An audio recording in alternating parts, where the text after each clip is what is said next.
Social media पर एक photo बहुत ही तेजी के साथ वायरल हो रहा है। उसमें एक लड़का अपनी बहन की मुंडी काटकर उसके साथ सेल्फी लेता हुआ नजर आ रहा है।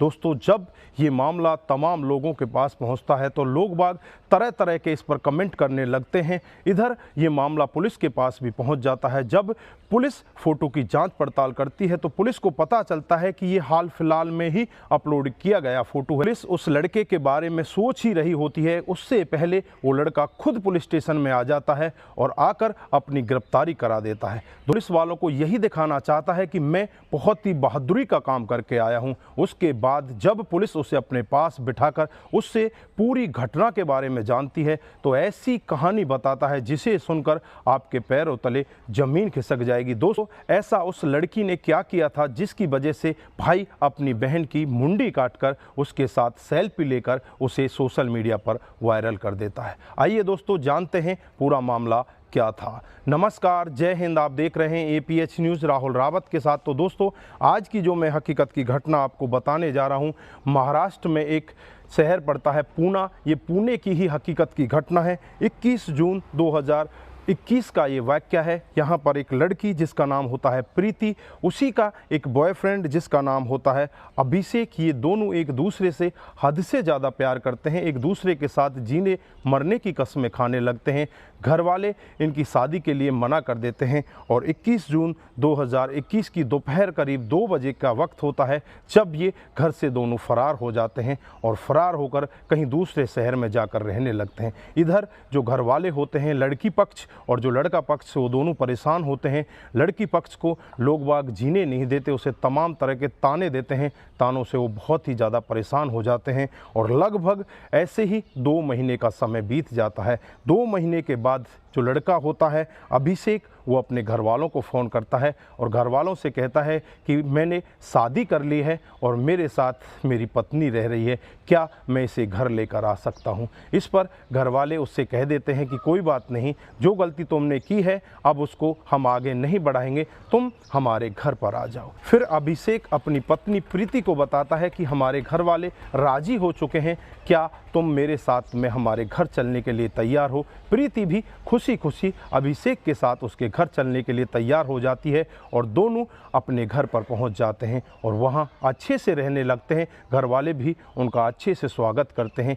धीरे धीरे ऐसे ही लगभग 2 महीने का समय और बीत जाता है और घर में एक खुशखबरी आ जाती है। जो प्रीति होती है वो गर्भवती हो जाती है। प्रीति जब इस सब के बारे में अपने पति को बताती है तो पति भी बहुत ज़्यादा खुश होता है। इधर जो उनके घर वाले होते हैं वो भी बहुत ज़्यादा खुश होते हैं। फिर 15 नवंबर 2021 को इनके ही गांव में बैजापुर तहसील के बड़गांव में जो लड़की होती है उसकी मां दुर्गा पहुंचती है और दुर्गा को जब लड़की देखती है तो एकदम से उसे ऐसा लगता है कि मां यहां पर कैसे पहुंच गई। लेकिन मां का हाव व्यवहार देखकर वो लड़की कुछ भी नहीं कह पाती। माँ उसके सामने बैठकर रोने लगती है और उससे कहने लगती है कि मुझसे बहुत बड़ी गलती हो गई है, बेटा मुझे माफ़ कर दो। अब माँ बेटी एक दूसरे के साथ मिल जाते हैं और माँ लगभग 10 दिन तक अपनी बेटी के घर रहती है और जो भी रस्में होती हैं तमाम तरह की रस्मों को वहाँ पर निभाकर 10 दिन के बाद वहाँ से वापस अपने घर चली जाती है।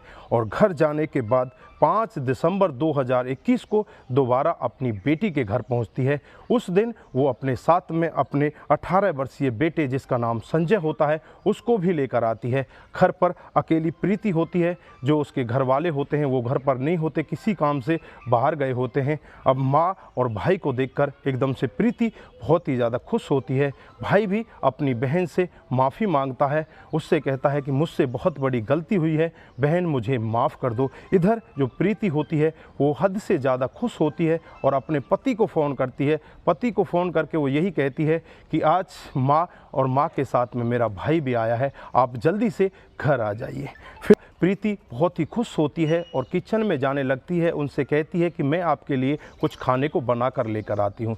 जब प्रीति किचन में पहुंचती है तो माँ भी उसके पीछे पीछे किचन में पहुंच जाती है और उसको पीछे से इस कदर दबोच लेती है कि प्रीति कुछ भी नहीं कर पाती। वो अपनी माँ से गुहार लगाने लगती है कि माँ मुझे छोड़ दो, मैंने ऐसी कौन सी गलती कर दी, माँ मेरे पेट में तो एक बच्चा भी पल रहा है, आप मुझे छोड़ दो। लेकिन उसका जो भाई होता है 18 वर्षीय, वहीं पर पड़ा हुआ एक चाकू उठाता है और चाकू से उसके गले को रेतता रहता है। वो बेटी दया की भीख मांगती रहती है। माँ बेटे के कानों तक उस बेटी की आवाज़ ही नहीं जा पाती। वो दोनों उसके ऊपर इसी तरह से वार करते रहते हैं। वो भाई उसके गर्दन को काटता रहता है और उसकी गर्दन को काटने के बाद जब मुंडी धड़ से अलग हो जाती है, उसके साथ सेल्फी ले रहा होता है और सेल्फी लेकर उसे सोशल मीडिया पर पोस्ट करता है। उसी समय पर पति अभिषेक वहाँ पर पहुँच जाता है और जब पति अपनी पत्नी को इस हाल में देखता है तो उनकी तरफ दौड़ने का प्रयत्न करता है। उसका भाई होता है संजय, उस पर भी ताबड़तोड़ वार करने की कोशिश करता है। किसी तरह से अभिषेक वहां से भागकर अपनी जान बचा लेता है और वो नज़दीकी पुलिस स्टेशन में पहुंचता है और पुलिस संजय को गिरफ्तार करने के लिए तैयारी ही कर रही होती है। उससे पहले संजय नज़दीकी पुलिस स्टेशन में पहुंच जाता है और अपनी गिरफ्तारी उनको दे देता है।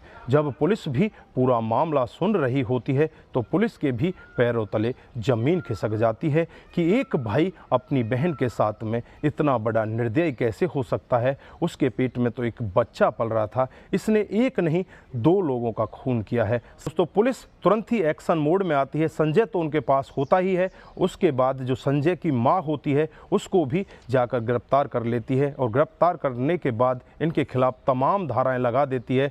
धाराएं लगाकर इनको जेल के अंदर भेज देती है। लेकिन यहाँ पर बहुत बड़े सवाल ये अपने पीछे छोड़ जाते हैं। घटनाक्रम को सुनाने का उद्देश्य किसी को बरगलाना, किसी को बहकाना, किसी पर किसी प्रकार का दबाव बनाना नहीं है। हमारा उद्देश्य बस यही है कि आप लोग जागरूक हों और ऐसे क्राइम के बारे में जाने जो डे बाय डे हमारे समाज में बढ़ते जा रहे हैं। दोस्तों आज के लिए बस इतना ही, फिर मिलते हैं किसी नए मूड के साथ। तब तक के लिए आप अपना ख्याल रखें, अपने परिवार का ख्याल रखें, सतर्क रहें, सावधान रहें और ऐसे क्राइम को अपने आसपास ना होने दें। दोस्तों अगर आप लोगों को हमारे वीडियोस ज़रा से भी प्रभावित करते हैं, ज़रा से भी ठीक ठाक लगते हैं तो दोस्तों के साथ ज़रूर शेयर करके जाइए। दोस्तों आप जहां भी रहें अपना ख्याल ज़रूर रखें। नमस्कार, जय हिंद, जय भारत।